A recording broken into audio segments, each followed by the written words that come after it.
Another thing I wanted to mention about paternal well-being is that poor paternal well-being can be reflected in parenting styles. So fathers are, we found in Singapore, usually less responsive and less warm to their children, and they may criticize their children more. So these parenting traits are then related to poorer self-esteem of the child, more attention problems, and more executive function impairments. So you can see the importance of fathers in their role also. Well, that can be a topic on its own for another webinar another day. I think that's another huge So domain. we have more studies on fathers and their role in studies like called the Dad Scan within A-Star also. Okay. I'm aware that we actually have like quite a long list of questions that some of our friends who have dialed in, they have actually sent through their questions when they were registering for the webinar, and also some questions that have come through. Let me just bring up one or two questions. Okay, I think we've got quite a few working mothers who are online with us today. And I think they've heard what you said about the importance of maternal well-being. So they would like to know what strategies can be employed to safeguard mental well-being and preserve a sense of sanity for working mothers. Yeah, so I definitely believe that, it's really tough for working mothers to balance both. Even housewives, I think just having the children there all the time is very difficult. So I think first thing first is that there should be an awareness in society about the fact that women's mental well-being is essential for child development and human potential across generations in Singapore. So there should be a safe place for anyone to discuss their mental health concerns because it is just so prevalent. I'll just give you one example, and if you feel like you're the only one having some emotional distress, in Singapore, we know from the Gusto study that up to 40% of mothers do feel distressed in one way or another during pregnancy. And so, it's really, really common. I do think that workplace employers are encouraged to really foster the wellness of their employees. And to just think about it, because we both work, I think it's still best for a female employee to be open to discussing issues like mental health, get help, then come back and be more productive than someone else who hides the issue and then don't meet their targets. So, and a second recommendation, I would say that's directly for mothers who are extremely busy or just constantly working, is to focus on what we call heart and soul time with your child, which is a component of many well-studied parenting programs. So heart and soul time with your child can be just 5 to 10 minutes a day. So let your child know that this is the time when he or she can just choose to do anything with mommy. Your only job then is to let your child decide and you follow. If your child says squirm on the ground like a worm, you do it because it's only 5 to 10 minutes. And if your child is old enough to know, tell them you do have very little time, but you want the time to be completely focused on him or her. So doing something your child likes is actually really important. So many times we have our own agenda and we just impose them on our child when we don't have time. But it's actually the simple play and just being silly with your child that are the most affirming for the child. And for older children, I have an almost 14-year-old adolescent. Even watching a show together counts because you're present in that moment. So I Okay. talked a lot. I don't know if you want to pause here, but really, I think A third tip I have is really to be honest with yourself.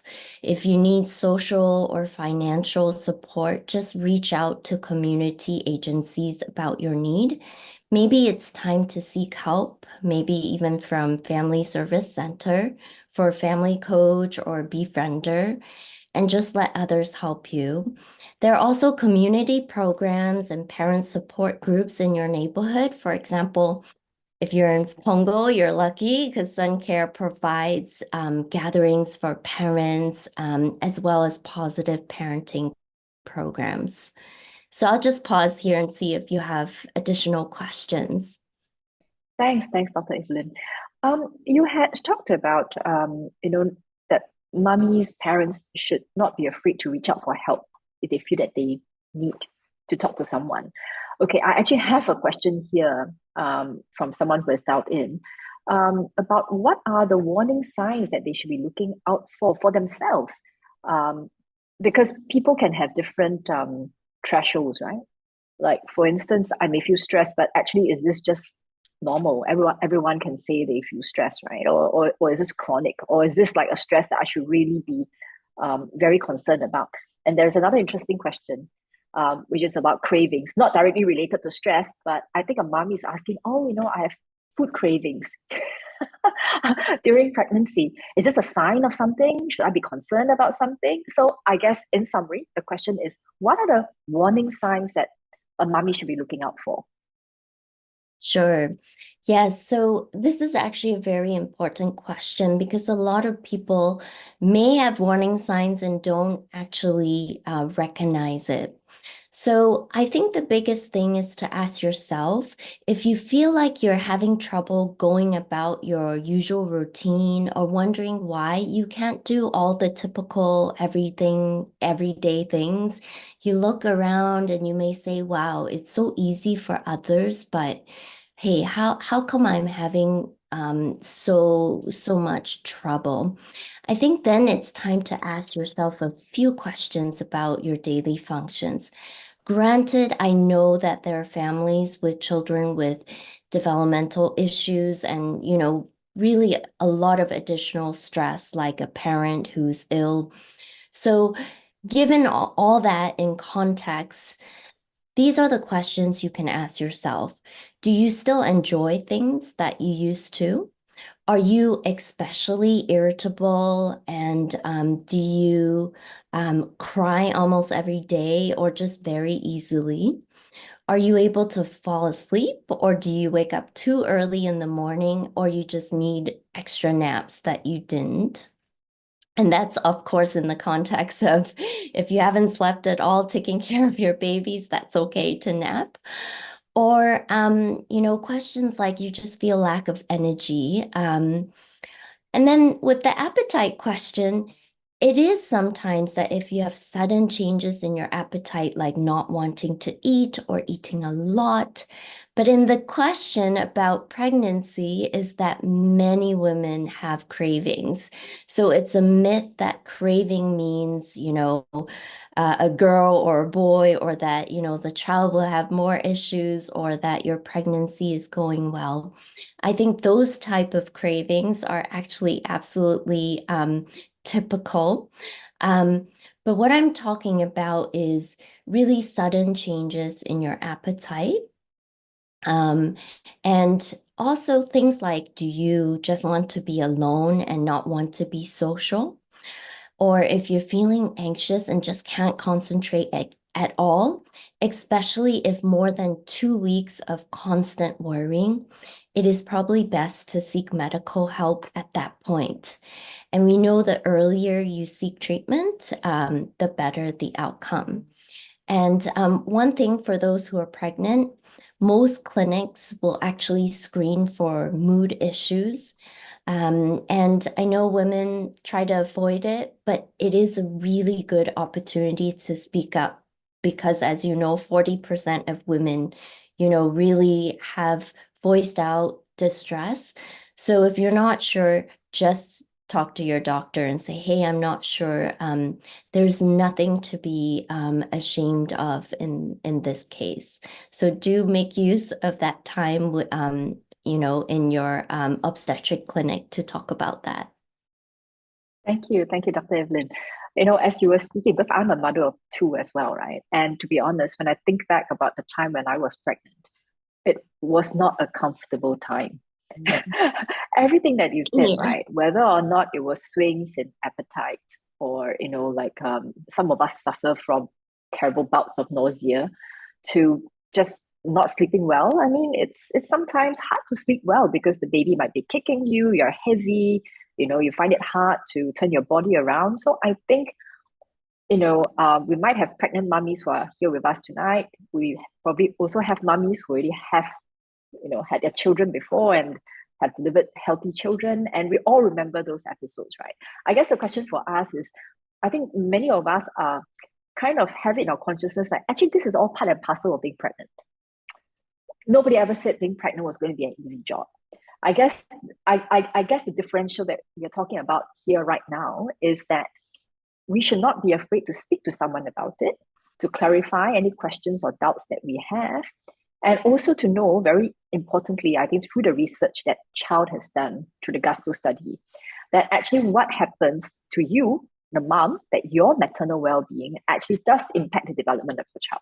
So you actually want to be in the best form, whether or not it's physical, mental, social, because you want to be in the best state that you can be, for the positive development of your child. And I guess you have shared earlier that this development actually encompasses many aspects, from behavior, to executive functioning, to their ability to learn and school readiness, and so on and so forth. And I think you had mentioned measuring at 2 years, 4 years. I think you said 6 and 9. Or was it nine and a Four. half that I heard? Four? Yeah, Yes. exactly. Yes. You have a very good memory. 9.5. 9 and a half. I heard that. Okay. There are more questions coming in. And interestingly, because I had basically summarized what we discussed earlier, because I understand that some of our Facebook audiences actually dialed in a little bit later because we had some streaming issues. There is a question about whether or not the very fact that there is too much evidence on maternal child health, that this in itself is stressing our modern day parents in raising their kids. It's a very valid question. I mean, we all have Google on our phones. We all have different search engines we can look for, various resources. Maybe some mummies are going to panic mode, looking for all sorts of resources to find out what is the best thing we can do for our children before they're even born. So what's your response to that? Yeah, I mean, these research studies certainly, every time we discuss these things, there are parents who just start worrying because they think back to their pregnancy and they say, well, I had the blues.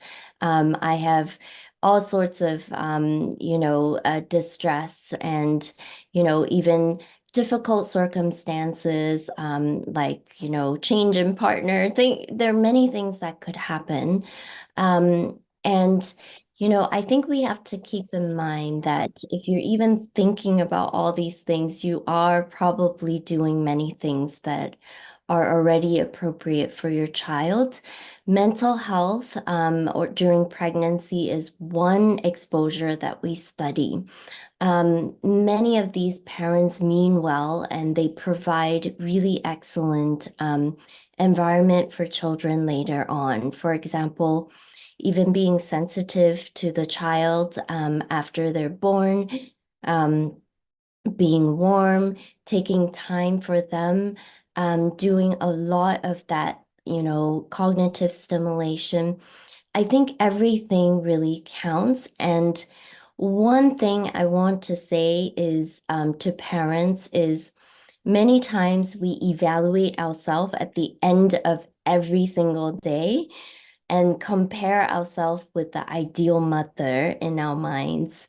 And I think that's really unhealthy because everyone has really busy days and there are going to be days that you didn't do all those. Um, but given that, there are so much literature about in Singapore about mothers actually, um, fostering this really positive, stimulating environment for their child. I do think that mothers should really look for opportunities to be really proud of those high quality moments. So not everything comes down to just that one thing about your mental health. And actually, one of my studies did show that although mothers have depression or anxiety, when we look at their sensitivity to their child, their parenting, there's no relationship between that. They can be really sensitive, yet having a difficult time with their emotional well-being. And and it just happens to many people. It could be genetics, it could be, just a series of difficult things that happen when you were young. So just know that the research actually points to the fact that if you are still sensitive to your child after the child is born, there are multiple benefits, including actually all the child development outcomes that we talked about. Wonderful. That's very encouraging and very assuring. Um, I we have gone beyond 9 p.m., but I'm aware that we have quite a long list of questions, and I know that some of our friends had dialed in a bit late. So if our audiences still have questions, feel free to just type it in, whether or not it's on my Facebook or on the Zoom chat box. I've got literally a series of questions that all deal with parenting here. You had mentioned heart and soul. You had mentioned about, I think, a study on fathers. I think whether it was in the Asian context or the Singapore context, about fathers perhaps being less responsive. I think that was the term you used. And you also talked about the importance of being warm, so on and so forth. Okay, the series of questions I have here. There are some of our friends online who asked whether or not um, gentle parenting, whether or not that causes children to be less resilient. There is also another question on punishments for children, that in the past we get caned by parents when we are naughty, quote unquote. I'm reading this out from the question we just typed in. In today's context, parents are more lenient towards their children and moving away from such forms of punishment. How does this affect the development in children and their behavior? So, as you can see, I think both these questions have to do with what perhaps our friends call gentle parenting versus strict, or some may even say harsh parenting. And they wonder whether or not these different forms of parenting, what are the effects it can have on children. And I guess the question behind everyone's mind is, which is the better form of parenting? Over to you, Dr. Evelyn. Yeah, you really gave me a difficult question. So I think, we've been talking quite a bit about parenting amongst researchers, and times have really changed. And I think our cultural values, everything have changed. And with research coming out about corporal punishment, all of these things, there are now some minute differences from previously. One thing I do want to stress is that the more punitive type of parenting, while, we have grown up with that, is that it's very important to look at whether the parent is in control during the situation of, let's say, caning. If it is really used as a form for a discipline for the child to understand they did not, do something that is appropriate and you prompted them that it will happen, this is very different from no prompting, then taking the cane and just really out of control hitting.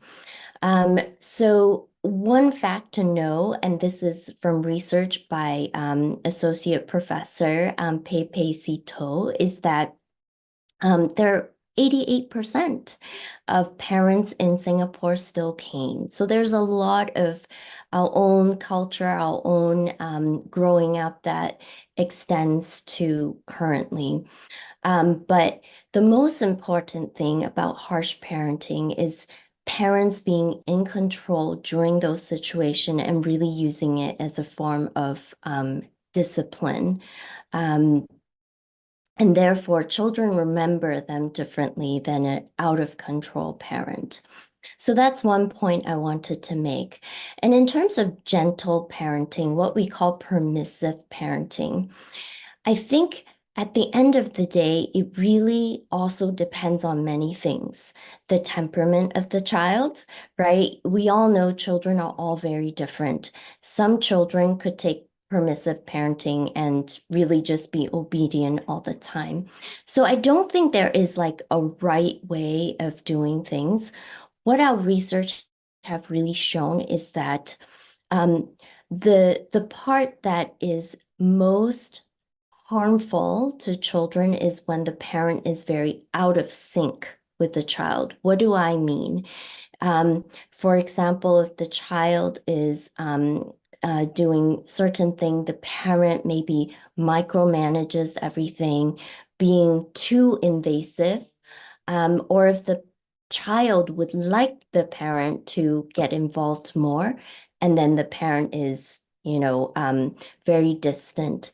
I think that out of sync part is important to discuss. So I'm not giving you like a right or wrong way, but knowing your child and being in sync with what they need is probably what I meant by being responsive and sensitive. Um, and so, as you look at your child, some kids just need a lot more of that warmth. Some kids have um, may not need you to be, completely hands-on. So knowing that and just being in sync is probably one thing that I would recommend looking into. Thank you, Dr. Evelyn. I'm going to just follow on from what you mentioned about sensitivity of Mm. the parent or the caregiver, because earlier we had a question about working moms, right? Or Yes. working dads for that matter. So there could be situations whereby mummies or daddies cannot care for a young child themselves. Hmm. They may leave the child in the care of a grandparent or maybe a domestic worker or maybe in an infant care center and so on and so forth. So I guess the first order of the day question is who would be the best caregiver for a working mom's child? That's literally the question that I have in front of me that was sent to me. And apart from who would be the best caregiver, I guess the second question, which is I think the more important one, is whoever that caregiver is, what kind of skills, how should this caregiver be interacting in particular with a young child? You had covered it earlier, actually. You had used the words sensitivity, responsiveness, you had talked about being warm. But is there something further? Because I think as Singaporeans, we're always very focused on skills, right? Like, is there something I have to do? Is there a game I have to play? Mhm. Are there certain words I have to use? Homo, right? Yeah. So I'm probably going to end after this question because we Sure. have gone far beyond 9 Yes. p.m. But I thought it might be useful, if we end off with some tips for Singaporean parents, and I think many will welcome it. Over to you, Dr. Evelyn. Sure. I guess yes, I do have something I want to talk about in terms of what would be the best caregiver. I sense that in the audience there are a lot of working mothers. Let me just start by saying that from the SG Lead study, we know that 72% of mothers do work. And that's exactly what is reported. 40% of them say that they have worked more than 44 hours per week, and 90% says that's their regular weekday every day. And 66% or two-thirds of them don't have any domestic helper. So you could see that many of us are experiencing the same issue. And they really hardly have time for their children. On weekdays, for any social activities, on average, they have 8 minutes um, with their child. However, when we look at the number of hours, total hours that they end up being with the child, it's actually 3 hours and 10 minutes versus those who don't work, it's about 5 hours, 30 minutes, right? So there are a lot of routines that the mother comes home and is still doing that you can spend that time. So I want to just start by saying that a lot of working mothers have guilt, but it is really reality that many of us experience that we can't do everything. So hence high quality time, few minutes, not the quantity. So in terms of best caregiver for your child, I would just add to it by saying that you want to look for someone who knows how to have serve and return interactions with your child. What do I mean by serve and return? If you play tennis, you will know that one person serves and the other one returns. So I'll give you an example. When an infant or young child like babbles or even cries, and an adult respond appropriately, even with just with eye contact or gentle words or physical contact, the connections in the brain forms. And these connections are then really important for the child's development, especially in communication and social skills. So you would really want this person to be able to do those interactions with the child. And of course, being able to just establish the daily routines so that the child have eating routines, sleeping routines, and that energy that they have the focus, energy, and commitment in caring for your child. That's all, added plus. So hopefully I added some tips of who that person would be. And a lot of times, um, I feel like we measure primary caregiver based on time, like the quantity. But I want to make sure that attendees in this webinar actually consider the primary caregiver as the one who's able to provide the best quality of parenting to the child. And so you may notice that no matter how much a child spends time with someone else or grandmothers or helpers, they always know who the mother is or they always know who the father is. So hopefully that gives you some encouragement that even as you work, you are sometimes the best caregiver for your child. Thank you. Thank you, Dr. Evelyn. And that brings us to 9:15. I found that very, very insightful. At first, I was a little bit worried because we had started talking about maternal well-being and I was thinking about my pregnancy. And then, but we also talked about how actually after the child is born, there are so many things we can do with the child. And actually on that note, I think we should do another webinar on caregiver sensitivity because there are so many years, in fact, we will say minutes, hours, seconds, days, months, years, so much time we can spend with our child. And I think our parents want to know, how do we best make sure that we are spending quality time with the child? And working mothers can do that, even though they may be busy at work. When they come home, it doesn't just have to be like a single time slot that they set aside, but just walking about the home, they can actually engage their child effectively as well. So there's so many things I think parents can do with their child. And this point about caregiver sensitivity, what you have mentioned about serve and return, what kind of games we can play, how do we manage the interactions with our children, I think that's a whole new domain altogether. So with that, thank you very much, Dr. Evelyn, and to That's the happening in attendees. July, right? Is Yes, I think we are going to aim for like July. Yes, and this is a collaboration between CHILD, which stands for the Center for Holistic Initiatives for Learning and Development, as well as a local charity, Sun Care, whose mission statement is to support the well-being of children and youth. So thank you very much, everyone, for joining us tonight. And I think we have a feedback form. Let me just make sure. Yes, there is a post-event survey form. The chat room is now open and we'd like to invite you to leave your comments in the chat room. Thank you very much. Thanks, everyone. Good night.